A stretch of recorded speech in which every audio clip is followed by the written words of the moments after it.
de 10 años.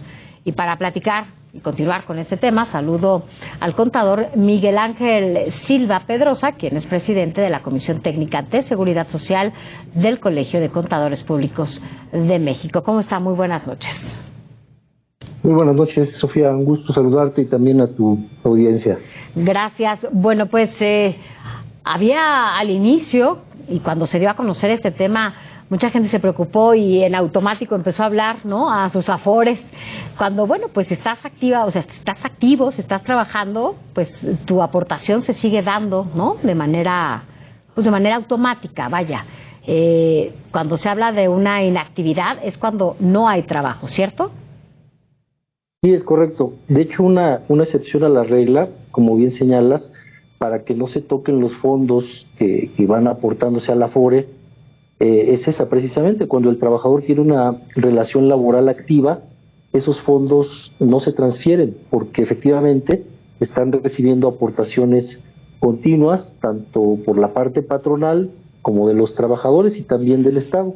Recordemos que los fondos para acceder a un retiro, una vez cumplidos los requisitos que se establecen en la ley, son esos, ¿no?, de edad, de semanas de cotización. Entonces, trabajadores que están en activo, que tienen una relación laboral formal con una empresa o con un patrón, entonces esos fondos no se tocan. Son de cuentas efectivamente que estén inactivas y de personas que tengan o hayan cumplido 70 años o más y no hubieran tenido ningún movimiento en su Afore.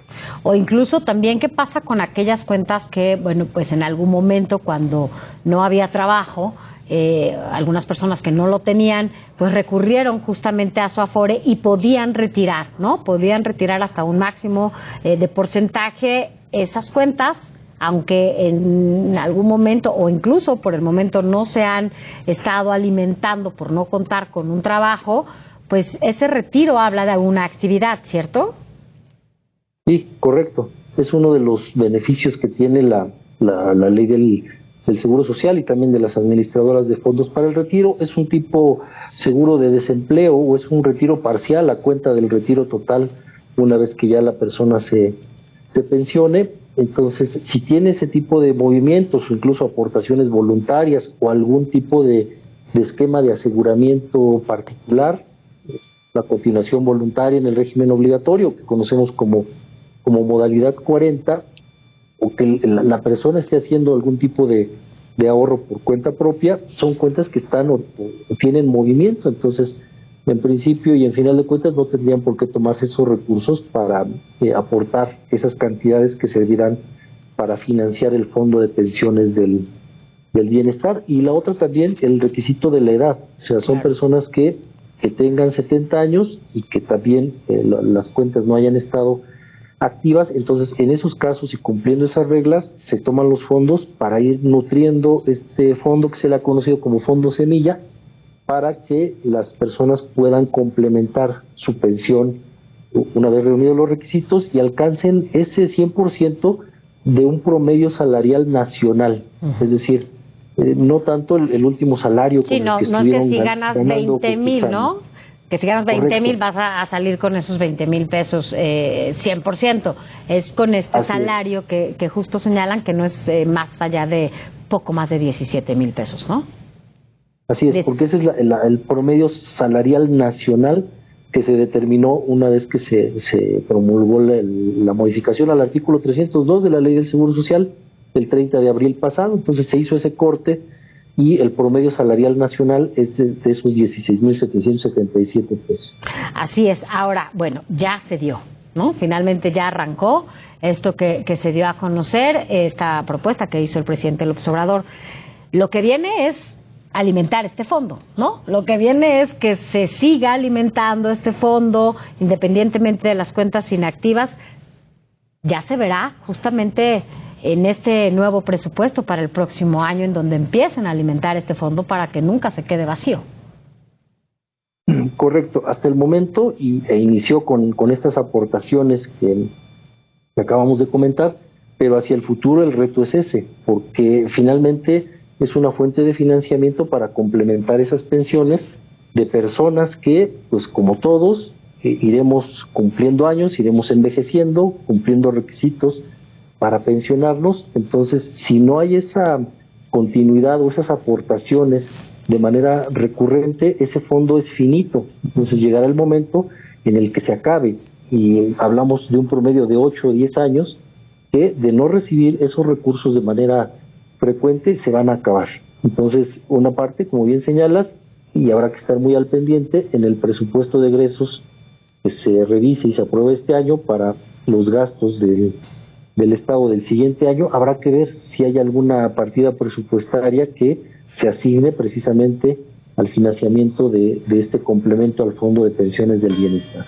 Claro, porque además también hay que decirlo, cada vez esta población es mayor, ¿no? Cada vez hay más gente adulta, ¿no? Incluso, bueno, pues cada vez hay menos niños y niñas, ¿no?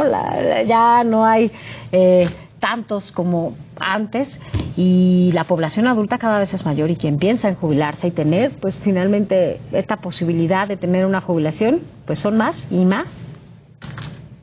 Totalmente. Recordemos que aquel bono demográfico que se dio durante algunas décadas, entre 1950, finales de la década de los 80, ya cambió la situación demográfica en el país, y no solo en el país, es una tendencia mundial. A partir de los 90 y hasta la fecha, la estadística es que va despegando el envejecimiento poblacional, y ya no se corresponde con los nacimientos. Lo podemos ver de manera muy clara en la configuración de las familias actualmente. Hace algunos años, algunas décadas, no era extraño ver familias de 8, 10 integrantes o más, y actualmente se ha disminuido a su mínima expresión.